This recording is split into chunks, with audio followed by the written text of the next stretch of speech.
പണ്ട് പണ്ട് ഗ്രീസിലെ ഒരു കടൽ തീരത്ത് അതീവ സുന്ദരിയായ ഒരു പെൺകുട്ടി താമസിച്ചിരുന്നു. അവളുടെ പേര് ക്ലെമേന എന്നായിരുന്നു. അവളുടെ സൗന്ദര്യം കൊണ്ട് തന്നെ അവളെ വരിച്ചത് ഒരു സാധാരണക്കാരനായിരുന്നില്ല, ഒരു ദേവനായിരുന്നു, അപ്പോളോ ദേവൻ, സൂര്യദേവൻ.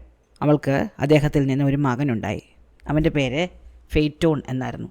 ഈ ഫെയ്റ്റോൺ ഒരു മനുഷ്യ സ്ത്രീയിൽ ജനിച്ച കുട്ടിയായതുകൊണ്ട് തന്നെ അവന് ദേവലോകത്ത് സ്ഥാനമുണ്ടായിരുന്നില്ല. അവൻ ഭൂമിയിലാണ് ജീവിച്ചത്, അവൻ്റെ അമ്മയ്ക്കൊപ്പം.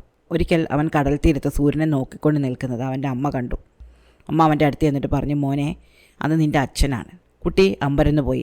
സൂര്യദേവൻ്റെ മകനാണ് താനെന്ന് അതുവരെ അവൻ അറിഞ്ഞുകൂടായിരുന്നു. പിറ്റേന്ന് കളിക്കാൻ പോയപ്പോൾ അവൻ അഭിമാനത്തോടെ തൻ്റെ കൂട്ടുകാരോട് താൻ സൂര്യദേവൻ്റെ മകനാണ് എന്ന് പൊങ്ങച്ചൻ പറഞ്ഞു. കുട്ടികൾ ഇത് വിശ്വസിച്ചില്ല. അവരവനെ കളിയാക്കി. അവൻ കള്ളം പറയുകയാണ് എന്ന് പറഞ്ഞു. അവന് വലിയ വിഷമമായിപ്പോയി.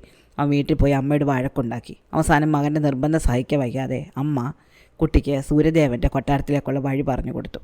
വഴി അതികഠിനമായിരുന്നു. പക്ഷേ തൻ്റെ ഇച്ഛാശക്തി കൊണ്ടും ദൃഢനിശ്ചയം കൊണ്ടും ആ കുട്ടി ആ പ്രതിബന്ധങ്ങളെയൊക്കെ കടന്ന് സൂര്യദേവൻ്റെ കൊട്ടാരത്തിലെത്തി. അവിടെ തിളങ്ങുന്ന പീഠത്തിലിരിക്കുകയായിരുന്ന സൂര്യദേവൻ്റെ അടുത്ത് നിന്ന് അവൻ പറഞ്ഞു, ഞാൻ ക്ലെമേനയുടെ മകൻ ഫെയ്റ്റോൺ ആണ്.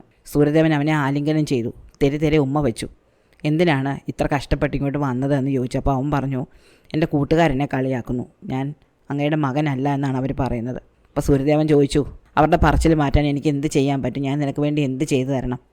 അവൻ പറഞ്ഞു, അങ്ങ് യാത്ര ചെയ്യുന്ന തേരുണ്ടല്ലോ, അത് തെളിക്കാൻ എന്നെ അനുവദിക്കണം.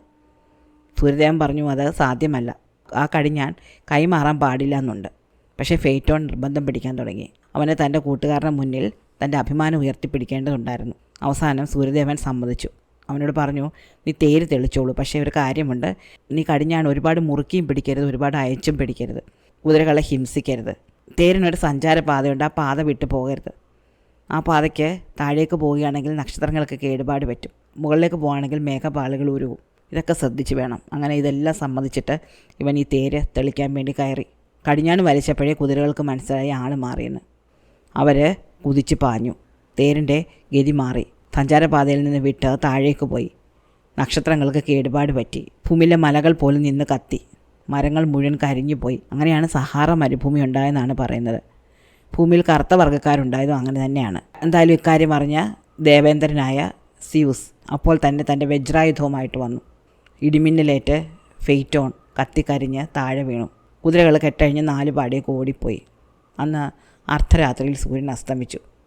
പിറ്റേന്ന് മുതൽ സൂര്യൻ പഴയ സഞ്ചാരപഥത്തിൽ യാത്ര ചെയ്തു തുടങ്ങി.